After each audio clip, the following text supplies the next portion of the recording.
Talvez você esteja vendo esse vídeo aqui enquanto faz alguma outra coisa, como lavar a louça, arrumar a casa, ou até no meio do transporte pro trabalho. E tá tudo bem se você estiver fazendo isso. Eu mesma uso o YouTube dessa forma muitas vezes. Isso é uma coisa bastante esperada quando a gente fala de vídeos no YouTube. Tem muita gente que ouve os vídeos até como se fossem podcasts. Só que às vezes não é só o YouTube que fica rodando em segundo plano enquanto a pessoa faz outras coisas. Isso também tem acontecido com filmes e séries. Nos últimos anos tem se falado bastante dos streamings como uma espécie de conteúdo de segunda tela, ou seja, aquele que o espectador deixa rodando em uma tela ali no fundo enquanto ele mexe em outra tela principal, seja no celular ou no computador, mas normalmente no celular. A pessoa fica respondendo mensagens ou mexendo nas redes sociais enquanto tem uma série rolando lá no fundo. E eu não tô aqui pra julgar a forma que alguém interage com uma obra dentro da própria casa. A questão não é esse hábito existir, mas sim que algumas séries e filmes estão mudando para se adequar a isso. Em 2025 saiu um texto falando sobre como a Netflix tem priorizado o que eles chamam de espectadores casuais. E uma das coisas apuradas pelo autor é que vários roteiristas relataram ter recebido uma orientação de sempre colocar os personagens anunciando o que eles estão fazendo. Assim, aqueles espectadores que estão só ouvindo a série ali ao fundo não perdem o fio da meada. Mas tem alguns diretores que se recusam a ser segunda tela. E isso acontece das mais diversas formas. No caso do que eu vou falar hoje, ele faz com que a obra seja praticamente impossível de entender se você não estiver prestando atenção, já que ela praticamente não tem fala nenhuma. Mas isso nem chega a ser um problema, porque o que é quase impossível mesmo é parar de prestar atenção na ação intensa de Primal. Essa é uma animação para adultos do Adult Swim, da HBO Max, que tem 3 temporadas, e ela pra mim é uma série que se recusa totalmente a ser conteúdo de segunda tela. No vídeo de hoje eu vou contar por que eu acho isso e muito mais, porque apesar dessas características parecerem óbvias quando a gente vê Primal no contexto atual, o trabalho do diretor dessa animação sempre foi assim. Ele sempre prezou por fisgar a nossa atenção não tanto pelas falas, mas sim pela ação, pelas imagens e pelo ritmo. Eu tô falando do Genndy Tartakovsky, um animador que provavelmente fez parte da sua infância. Ele é o criador de clássicos como O Laboratório de Dexter e Samurai Jack, além de ser um dos principais responsáveis criativos da animação de Star Wars, As Guerras Clônicas, e das primeiras temporadas de As Meninas Superpoderosas. O cara é uma lenda das animações e eu entrevistei ele. Ele veio na CCXP no final do ano passado para divulgar a 3ª temporada de Primal,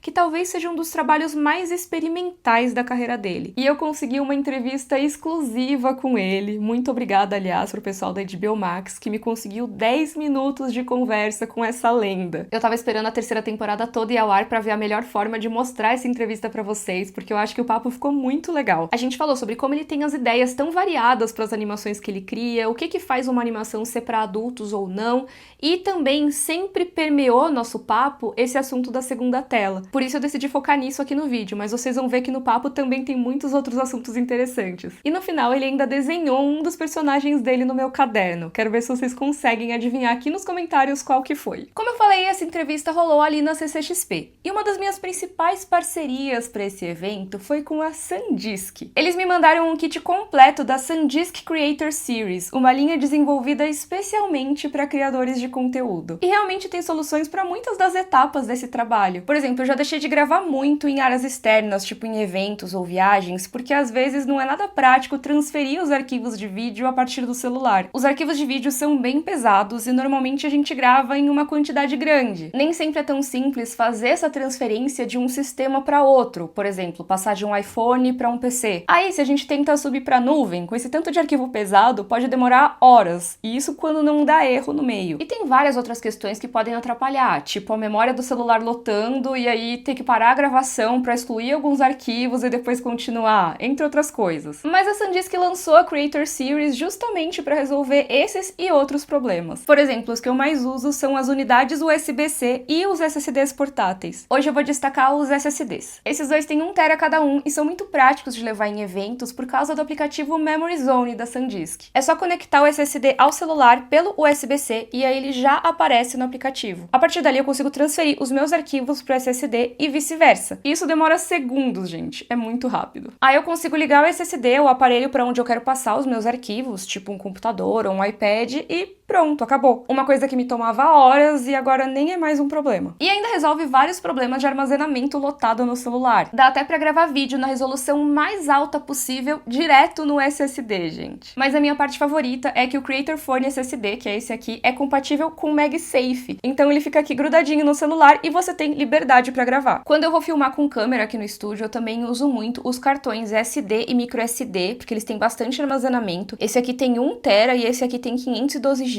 Assim eu nunca mais preciso parar uma gravação porque o cartão lotou no meio. Nem sei se vocês vão conseguir ver o microSD aqui porque ele tá tão pequenininho, mas eu uso ele com adaptador, tá? Outro produto dessa linha que me ajuda é o Creator Desk Drive, que tem 4 TB de armazenamento. Com ele eu consigo lidar com grandes projetos direto no computador sem me preocupar com o tamanho. E esses são só alguns dos exemplos de como a SanDisk Creator Series me ajuda nesse dia a dia criando pra internet. A linha toda é muito bacana e os produtos são lindos, como deu pra ver aqui, né? Se você é criador de conteúdo, alguém que trabalha com foto ou vídeo, ou alguém que simplesmente precisa de uma solução bacana para lidar com seus arquivos, eu recomendo demais, tá? Vou deixar o link para você conhecer aqui na descrição. Muito obrigada à SanDisk por me enviar esses produtos e bora voltar pro vídeo.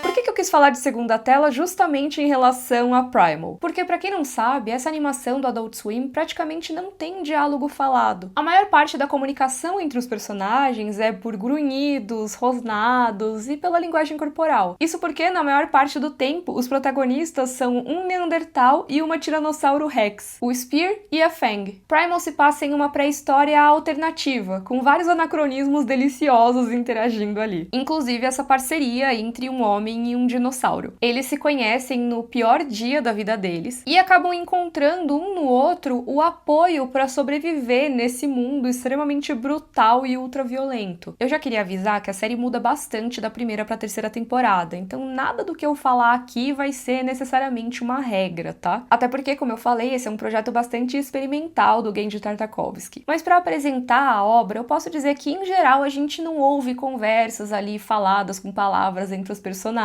A gente vê de tudo no mundo de Primal. Tem umas criaturas muito doidas, tem vírus que afeta dinossauro, tem bruxa, zumbi, confronto entre tipos diferentes de humanoides. Realmente tem muita coisa nesse universo, mas tudo é apresentado pra gente sem ter que explicar com a fala. Você vai ver o ambiente, o visual dos personagens, como eles se movem e como eles interagem, tanto com o ambiente como entre si. E dá pra entender tudo o que tá acontecendo ali, porque a história tem sim uma complexidade, mas ela não é complicada. Só que pra entender, você vai ter que olhar pra tela. O que não é uma grande dificuldade, tá? Porque a ação te prende ali. Na entrevista tem uma história muito boa do Tartakovsky sobre isso, então vou deixar ele contar. I was reading some things that you said about adult animation, and one thing that I really enjoyed about your view is that you value silence and the use of pauses in music and obviously in dialogue too, Yeah. also no dialogue at all. So I'd like to ask you do you think that this is more suitable for adults? Because I know that you've used this technique in Samurai Jack, for example, but do you think an adult crowd would take it better than a child audience? It's an interesting question because I think I was more, with kids, I think people worry about the attention span, Yeah. right? And it's like, oh, if there's no dialogue, what are they going to pay attention to? And especially nowadays, with the phones, most people don't even watch programming. Yeah. But they'll listen for it, but then they'll be on the phone, right? As a filmmaker, it's incredibly annoying because we work so hard Yeah. to put it out there for you to ignore half of it. But what I found with Primal especially is that you can't look away, because if you do, you're going to miss everything. Yeah. It Right? can't be a second screen show. That's right. And which was great. And I didn't realize that was going to happen, but there was this thing that happened where I took the second episode that we ever did to my boss in Atlanta, and we had a screening for lunch. And so he had a piece of pizza, and we sat down to watch it, and he took one bite, and then he was holding it, and then he froze for 20 minutes, watching the show. And that's when I realized, like, oh yeah, it's working. And it's working for adults because they can't turn away, And so the whole kids adults thing, I think kids would watch it as well, as long as it's engaging. Because I think kids are very smart. Yeah. And cartoons started silent also, And then one thing about Primal especially is I didn't want you to focus that there's no dialogue. Like he still, grunts and yells and stuff. So I didn't want it to feel like it's a silent film, right? Yeah.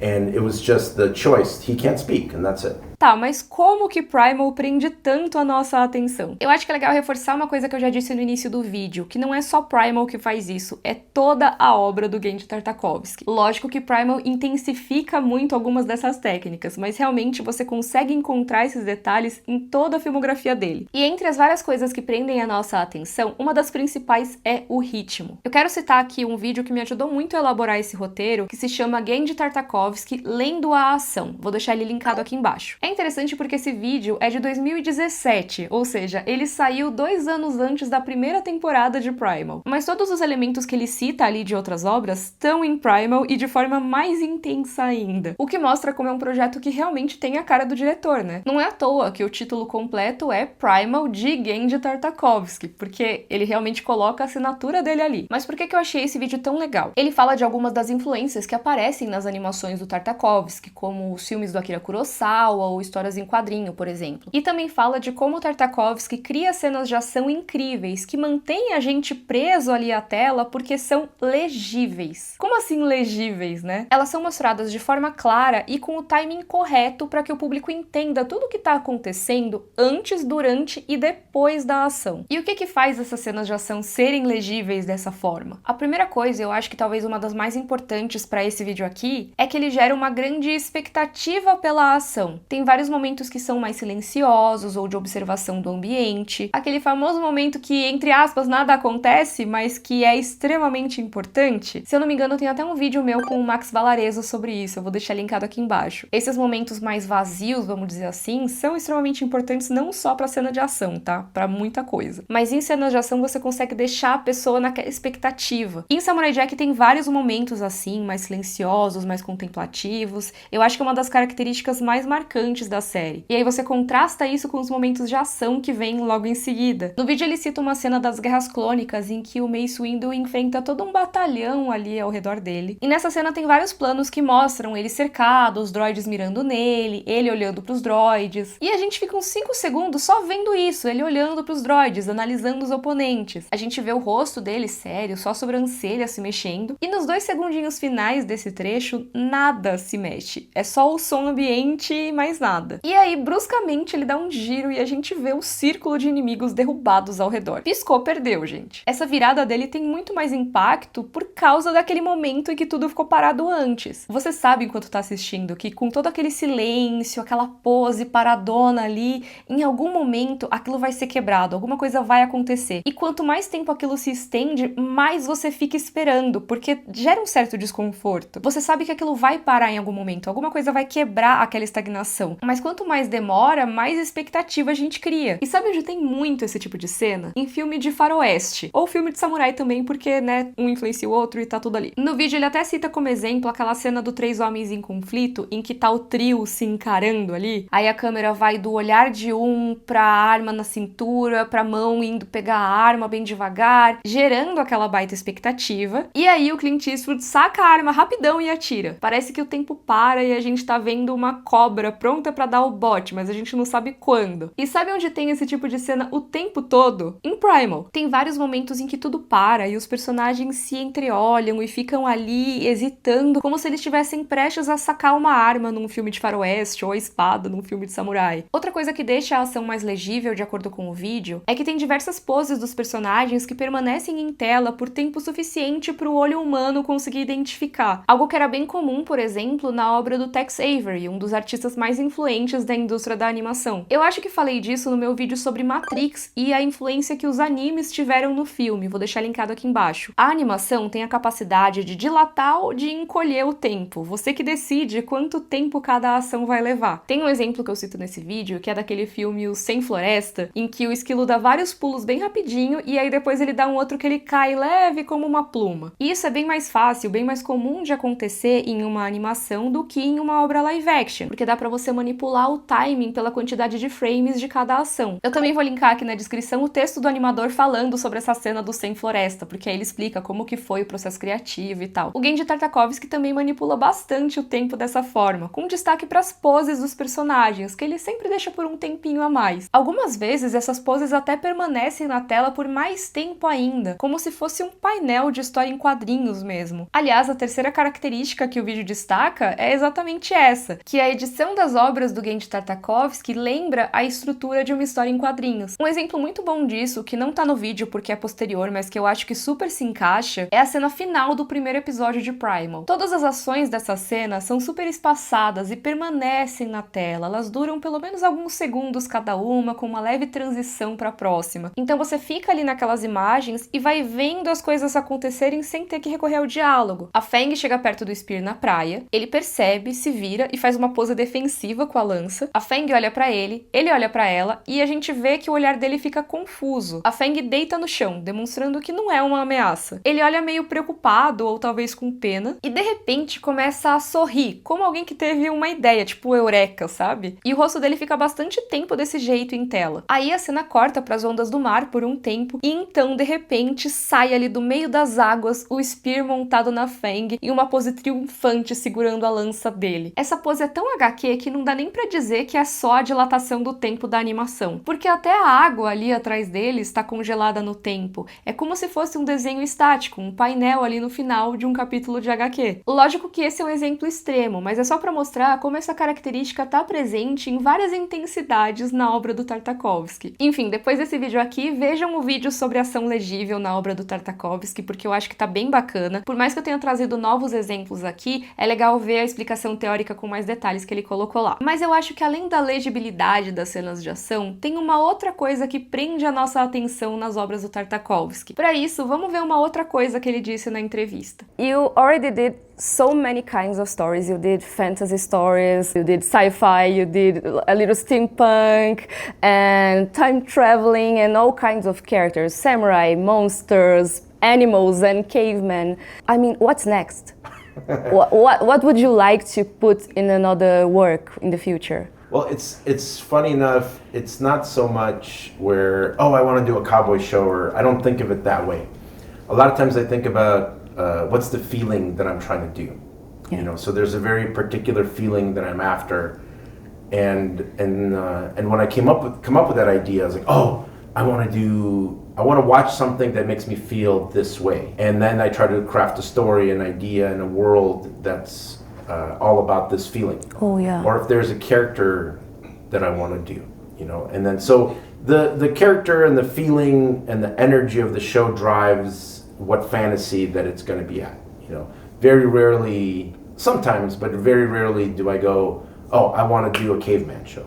Yeah. You know, it doesn't quite work that way. Yeah, it makes sense. Yeah. What feeling were you having in mind when you created Primal? This energy and a very pulp energy and this kind of visceral vibe and a rawness to it. You can see that on the show. That's really cool because it's a different way of starting, right, a project. Como deu pra ver aí na entrevista, uma das características mais marcantes da obra do Genndy Tartakovsky é que ele se orienta pelo sentimento que aquela obra vai proporcionar. E eu acho isso muito bacana, porque a ambientação, o estilo e o formato em si é que acabam criando a história, e não o contrário. Ele vai de acordo com a energia que ele quer que a história tenha, que sentimento que ele quer gerar. Em Primal, por exemplo, a energia que ele citou é crua, visceral e pulp. E o que é uma energia pulp? O Genndy Tartakovsky é um diretor que ama fazer pulp fiction. E não tô falando do filme Pulp Fiction, apesar do nome ter a ver. Essa expressão surgiu a partir das revistas pulp, que levavam esse nome por causa do material barato em que elas eram impressas, a polpa de celulose. Aqui no Brasil tinha um certo equivalente chamado revistas de emoção, e vale até um outro vídeo sobre isso, mas eu vou deixar um artigo linkado para quem quiser saber mais. Mas o que você precisa saber aqui é que essas revistas foram altamente influentes na cultura pop, seja por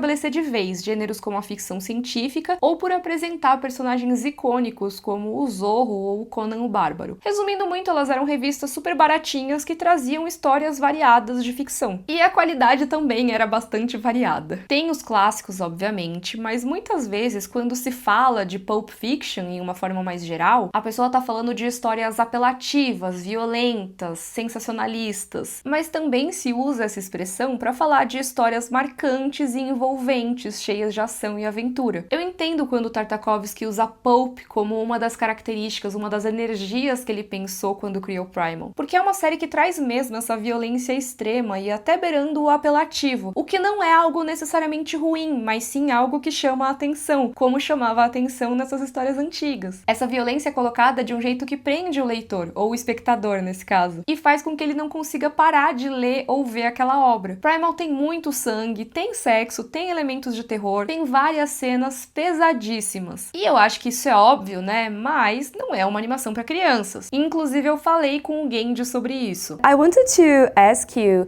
what would you think in this discussion? What's adult, what's for children? How would you define something made for adults? Is it more gore? Is it more sex? Is it more complex themes? What do you think would characterize an adult animation? I think all those things, like you said, on the surface, yeah, if it's too violent, if it has sexual themes to it, if it has extremely complex storytelling, even though I think kids can pick up on on stuff like that, but it's just appropriate, you know. So if have an 8-year-old son or daughter or whatever, you don't want to show them Primal. It's very violent. There's death and all these things. Not because it's an animation, and yes, because it's adult themed, right? Yeah, it's not appropriate. Yeah. For a certain age. Yeah. You know? And they would understand it, I think, easily. Yeah. Yeah. Because when I was 12, I think, I would see stuff that's rated R, and certainly not for me. And I'm fine. Well, not really fine, but I'm fine. Yeah, me too, actually. Yeah. But it's, you know, I think it's part of, especially growing up, it was more exciting to go see a rated R movie than it was anything else. You know, so you'd buy a ticket for something else and you'd sneak in the theater and watch something that's not for you. Yeah, it makes a lot of sense. I always say to people who watch my videos that animation is just a medium, so you can tell any kinds of stories. Absolutely, right? Yeah. But sometimes people are still into this idea that, oh no, it's for kids. When I recommend a show, an animated show, people always ask, oh, I tried to show that to my son and he got scared. Yeah, and I was like, why did you do that? It's not for kids. But there's still some barriers about that, right? Absolutely, and that's the thing that we're always fighting against, you know. And I think with each generation that grows up on animation, it's getting better and better. And now we're you know, I mean, adult animation is so successful. But yeah, but there's some people, like even some of my friends, they go, oh, I don't watch animation. Yeah. That's it. I've heard it for some people. We were talking about Pixar movies. One of the people didn't want to discuss it with us because he said that they don't watch cartoons. I was really shocked by that. There are people like that. You should cut them out of your life. Yeah, Friends, yes. Yeah, exactly.